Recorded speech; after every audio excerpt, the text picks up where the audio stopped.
Summer heat ను cool shades తో beat చేయండి. Mister opticals mister cool offer up to 75% of in summer glasses. నిజంగా change ఏం లేకపోతే ఒకప్పుడు స్టార్ హీరోస్కి కథ చెప్పి సినిమాలు తీద్దాం అనుకుని తిరిగిన బండి సరోజ్ తర్వాత మీ అంతటా మీకు పెద్ద పెద్ద ప్రొడ్యూసర్స్ కాల్స్ చేసినా కానీ మంచి ఆపర్చునిటీ ఇస్తాం, మంచి కథలు ఉంటే ఈ హీరోకి రెడీ చెయ్యి, పలానా రామ్ చరణ్కో పలానా మహేష్ బాబుకో రెడీ చేయి అన్నా కానీ ఎందుకు రిజెక్ట్ చేశారు మరి అప్పుడు?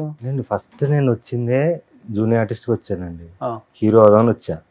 ఇక్కడ సిచ్యువేషన్ చూసా, ఇక్కడ మనల్ని ఎవడో హీరో చేయడు, మనమే చేసుకోవాలి. మనం చేసుకోవాలంటే మన బాబు దగ్గర డబ్బులు ఉండాలి, ప్రొడ్యూసరే ఉండాలి. అది లేదు. నా దగ్గర ఏముంది అంటే చిన్నప్పటి నుంచి నాకు క్రియేటివిటీ ఉంది.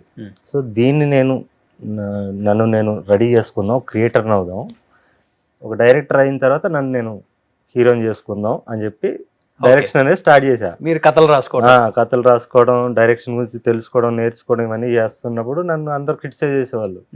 అరే నువ్వేంట్రా డైరెక్టర్ అంటే ఏమనుకుంటున్నావు అది ఇది అని.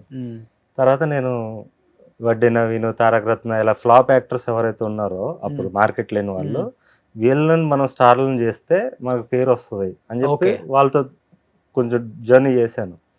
6 months అయింది, 1 year అయింది, నాకు పని అవ్వట్లా. అప్పుడు నాకు ఒక సీనియర్ కోఆర్డినేటర్ ఒక ఆయన చెప్పాడు అనమాట, అరే నువ్వు వీళ్ళతో టైం వేస్ట్ చేసుకోకు, మార్కెట్ అని ఒకటి ఉంటుంది, మార్కెట్ ఉన్న హీరోని పట్టుకుంటే ఆటోమేటిక్గా నీకు ప్రొడ్యూసర్స్ వస్తారు. ఓహో ఇలా ఉంటుందా అని మార్కెట్ ఎవరెవరికి ఉందని అడిగా. అప్పుడు గోపీచంద్, మహేష్ బాబు ఇలా పేర్లు చెప్తే అవి పట్టుకుని వెళ్ళా. అంతే తప్ప నాకు ప్యాషన్ డైరెక్ట్ అప్రోచ్ అయ్యాను. ఆయన జర్నీ ఉంటుంది, టీఎన్ఆర్ ఇంటర్వ్యూలో ఉంటుంది మొత్తం. అక్కడి నుంచి నేను ఓకే మార్కెట్ ఉన్న యాక్టర్స్తో చేయాలని ఒక ఇగ్నోరెన్స్తోనే, అంతే తప్ప వాళ్ళతో చేయాలని ఒక ప్యాషన్ పిచ్చి లేదు. ఫస్ట్ నుంచి నా మీద నాకు పిచ్చి తప్ప వేరే వాళ్ళ మీద పిచ్చి లేదు. అంటే ప్రేక్షకులుగా అభిమానించాను కానీ వీళ్ళతో సినిమా చేయాలని లేదు. నేను కూడా వెళ్ళగవ్వాలని వచ్చా. ఓకే. సో అప్పుడు ఆ జర్నీలో చూసి ఇదంతా పెద్ద ప్రాసెస్ అనిపించింది, ఇదంతా చాలా మెంటల్ ప్రాసెస్. ప్లస్ ఒక క్రియేటర్గా నన్ను నేను చంపుకోలేను అనిపించి అప్పుడు నేను కొత్త వాళ్ళతో తీయడం స్టార్ట్ చేసి తర్వాత నాతో తీసుకున్నాక నేను అక్కడి నుంచి రియల్ సక్సెస్ స్టార్ట్ అయింది. నాతో నేను తీసుకున్నాకే స్టార్ట్ అయింది. ఓకే. కానీ మార్కెట్లో ఉన్న వాళ్ళతో తీస్తే మీకు మార్కెట్ వస్తుందని మీకు తెలుసు కానీ అప్పుడు తీద్దాం అనుకున్నప్పుడు ఆ మార్కెట్లో మీకు స్పేస్ ఇవ్వలేదు. అంటే జర్నీ చూశాక నాకు ఆ జర్నీలో అనిపించింది ఏంటంటే, ఒక డైరెక్టర్ ఇప్పుడు బాల లాంటి డైరెక్టర్ కొత్త వాళ్ళతో స్టార్లను చేశాక ప్రూవ్ చేసుకున్న డైరెక్టర్కి వచ్చే మర్యాద ఒక రెగ్యులర్ కమర్షియల్ డైరెక్టర్స్ కి ఉండదు. ఎక్కడైనా సహజమే కదా అది, ఏ ఫీల్డ్ అయినా. అని నాకు తెలియదు కదండి, అన్ని తెలుసుకున్నా మెల్లమెల్ల. ఇప్పుడు నేను పరాక్రమంలో కూడా చాలా మిస్టేక్స్ చేశాను మనం తీసిన సినిమా. ఇప్పుడు నేను ఎలా థియేట్రికల్ సినిమా తీయాలని ఇప్పుడు నాకు అవగాహన వచ్చింది. సో అంచెలంచెగా నేర్చుకుంటున్నాను నేను. ఓకే. నాకు తెలియదు. అంటే ఇప్పుడు సహజంగా చెప్పండి, మీరు కూడా ఇప్పుడు కొద్ది గొప్ప నేర్చుకున్నారు, డైరెక్ట్ చేశారు కాబట్టి. నేను ఒక కొత్త డైరెక్టర్ అవుదాం అనుకుంటాను, ఒక అసిస్టెంట్ డైరెక్టర్ అనుకోండి, ఏదో మీరు బాధిస్తున్నారని మీ దగ్గరకు వస్తాను, మీ ఇంటికో మీ ఆఫీస్కో. సరోజ్ గారు నమస్తే అనగానే ఇలా అనుకుంటున్నానంటే రండి కూర్చోండి, అది వాటర్ తీసుకోండి, కాఫీ తాగుతారా, టీ తాగుతారా అని అడుగుతారా? అడగం కదా. సహజం అది ఇండస్ట్రీలో. అదే అంటుంది. లేదు, నాకు కథ ఓకే అయిన తర్వాత ప్రాసెస్ గురించి చెప్తున్నా. అది ఓకే, స్టోరీ ఓకే అయ్యాక ఆ ప్రాసెస్ ఉంటుంది కదా, ఆ ప్రాసెస్ లో చాలా మంది వస్తారు. ఇప్పుడు ఒక డైరెక్టర్ అంటే ఒక డైరెక్టర్ సోలో డెసిషన్ ఉండదు. ఇప్పుడు ఈ సినిమాకి కూడా ఇప్పుడు మొగ్లీ చూస్తున్నా కూడా పీపుల్ మీడియా ఫ్యాక్టరీ ఆయన విశ్వప్రసాద్ గారు కాబట్టి ఆయన ఫుల్ ఫ్రీడమ్ ఇచ్చారు. ఆయనకి అబ్బాయికి కూడా 5 years పట్టింది. అవును, కలర్ ఫోటో తర్వాత. సో ఇలాంటి ప్రొడ్యూసర్ దొరికాడు, ఫ్రీ హ్యాండ్ ఇచ్చే ప్రొడ్యూసర్. తను కూడా చాలా ఎదుర్కొన్నాడు. అవును. ఇప్పుడు సో అవి ఉంటాయి, ఆటోమేటిక్గా ఉంటాయన్న విషయం నాకు ఆ జర్నీలో తెలిసింది. నేను ఎలా వచ్చానండి, బేసికల్లీ ఓ జూనియర్ ఆర్టిస్ట్గా హీరో అయిపోదాని వచ్చా. నేను చాలా అందంగా ఉన్నాను, నేను బాగా యాక్ట్ చేస్తాను, నన్ను ఎవడొకటి హీరోని చేసేస్తాడని మూర్ఖత్వంతో వచ్చా. అక్కడి నుంచి నేను అంచెలంచెలుగా అన్ని నేర్చుకుంటూ వస్తున్నా. ఇప్పటికీ నేను నేర్చుకుంటున్నా. ఓకే. ఏంటి కానీ ఈ ట్రైలర్ తర్వాత పెద్దిలో కూడా ఆఫర్ వచ్చింది, చేయమన్నారు. ట్రైలర్ తర్వాత కాదు, ఎప్పుడు అడిగారా? బుచ్చిబాబు గారు పరాక్రమం షూటింగ్ అప్పుడే షూటింగ్ లో స్పాట్కి వచ్చి అడిగారు, మంచి రోల్ ఉందండి అంటే, నేను క్యారెక్టర్స్ చేయను సార్ ఏమనుకోవద్దు, I'm very happy that you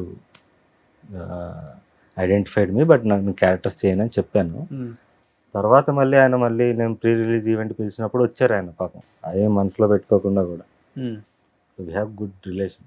అది వన్ ఆఫ్ ది ఆఫర్స్ నాకు. ఇలాంటివి చాలా వచ్చినాయి. ఓకే. అంటే చాలా మంది నా ఆడియన్స్ ఏమనుకుంటున్నారంటే అన్నకి రావట్లేదు ఆఫర్స్, చాలా వస్తున్నాయి, నేను Okay. చేయట్లేదు. ఎందుకంటే నటుడు అనేవాడు కొవ్వొత్తులు అంటాడండి, ఎంత వెలిగితే అంత కరిగిపోతాం. కరెక్ట్గా వెలగాలి, అది నా గోల్. ఓకే. సో అందుకని నేను విపరీతంగా సినిమాలు చేసేయాలి, కనిపించిపోవాలి ఆడియన్స్, కానీ అది లేదు నాకు. ఎందుకంటే అలా కనిపించిపోయామంటే మనం కరిగిపోతాం తెలియకుండా, డైల్యూట్ అయిపోతాం. నాకు అది ఇష్టం లేదు. నెంబర్ ఆఫ్ మూవీస్ చేయాలని ఏం లేదు. అంటే నేను కనిపించానంటే అది రీజనబుల్గా ఉండాలని, ఇంపాక్ట్ ఉండాలి చేసే వర్క్, వెయిటేజ్ ఉండాలి క్యారెక్టర్ ఎస్పెషల్లీ. బట్ ఇలాంటి వెయిటేజ్ ఉన్న క్యారెక్టర్స్ వస్తే మూవీ లాగా ఇంకా చేయరా? ఇది కూడా క్యారెక్టర్ కాదు, మీరు సినిమా చూస్తే అర్థమైంది ఎందుకు చేశానని. ఏంటి మరి ఫైనాన్షియల్ గా మీకు ఎక్కడి నుంచి వస్తుంది ఆదాయం? సినిమాలు చేయను, సినిమా ఇండస్ట్రీలోనే ఉండాలి కానీ సినిమాలు చేయను, వేరే వాళ్ళే నాదే తీసుకుంటాను. అదే చేసుకోండి. మరి ఎట్లా అంటే బాగా సంపాదించున్నారా బిఫోర్ చేసిన సినిమాలకి? ఏం లేదు. ఎందుకంటే ఒక సినిమాకి కూడా ఫోన్ పే నెంబర్ అంతా పెట్టారు కదా కింద, రాజో పే అన్ని కూడా. ఆ సినిమాకి బాగానే వచ్చాయా? ఏం లేదు, డబ్బులే ఉందండి, మనం సక్సెస్ కొడితే వస్తాయి. మనీ విల్ ఫాలో కదండి, ప్యాషన్ నమ్ముకుని వెళ్ళాలి. ఫ్యాషన్ ఓకే, డబ్బు కూడా ఇంపార్టెంట్ కదా, నడిపించేది అదే ఆ సినిమా ఇండస్ట్రీని.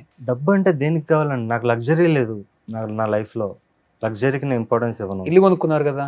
లేదు, రెంటే నేను ఉండేది, రెంట్ హౌసే. కార్ లేదు నాకు. నాకు బయటికి వెళ్ళను కదండి, కార్ ఎందుకు నాకు? ఓకే, వెళ్ళాలనుకుంటే క్యాబా? అంతే, క్యాబ్స్ ఉన్నాయి కదా. ఓకే, అంటే నేను చాలా రీజనబుల్గా ఉంటా, నా లైఫ్ రీజనబుల్గా లీడ్ చేస్తున్నా. నిజంగా నాకు లగ్జరీ వచ్చాక కూడా నేను పెద్ద పెద్ద కార్లు అయితే కొనుక్కోను, సింపుల్గా మనిషిగా. ఇప్పుడు నాకు రజనీకాంత్ గారు ఇప్పటికీ అంబాసిడర్లో పోతాడు ఆయన. సో నాకు అలాంటి సింపుల్ లైఫ్ ఇష్టం. నా ఇన్వెస్ట్మెంట్ మొత్తం సినిమా మీద ఉంటుంది. ఇప్పుడు నేను పరాక్రమం 2 కోట్లు నేను సంపాదించిందంతా సినిమా మీద పెట్టా. అయితే ఫ్రెండ్స్ దగ్గర అక్కడి నుంచి ఇక్కడి నుంచి తెచ్చిందంతా పెట్టా, డబ్బులు రాలేదు. ఓకే, ఇంకో గుణపాఠం నేర్చుకున్నాం, మళ్ళీ చేద్దాం, ఈసారి కొడదాం. అట్లా ఒక ఆది నారాయణ మూర్తి గారు లాగా అనిపిస్తుంటారు అప్పుడప్పుడు.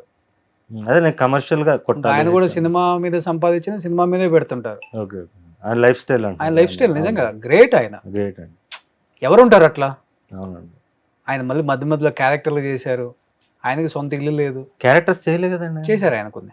అవునా? ఆయన మామూలు సినిమాలు చేయను అంటాడు అంటారు, కొన్ని సినిమాల్లో చేశారు. ఓకే, అంటే అది ముందు చేశారు, బిఫోర్ చేశారు. ఒకసారి ఆయన స్టార్టమ్ వచ్చాక పూరి జగన్నాథ్ గారు కూడా చెప్పారు ఇంటర్వ్యూలో, టెంపర్గా అడుగుదాం అంటే కూడా నేను సినిమాలు చేయను డబ్బుల కోసం అని చెప్పారు. ఆయన చేయరండి మామూలుగా. అవును, కొన్ని కట్టుబాట్లు బాగుంటాయి కొంతమందిలో, కొంతమందికి మాత్రం సెట్ అవుతాయి. Like you. నేను అది కూడా 2020 కరోనా వల్ల నేను మారానండి. అంటే మన కథలు సామాన్యుడికి దగ్గరగా ఉండాలి, వాడి జీవితాన్ని వాడు అద్దంలో చూసుకునేటట్టు ఉండాలి అని అక్కడి నుంచి వాటిని కమర్షియలైజ్ చేసుకుంటూ వస్తున్నాను. ఓకే, అంటే మరీ ఆర్ట్ ఫిల్మ్స్ కాకుండా ఈ కమర్షియల్ హంగులు కూడా ఉండేటట్టు ఆ విధంగా వస్తున్నాను నేను. ఓకే.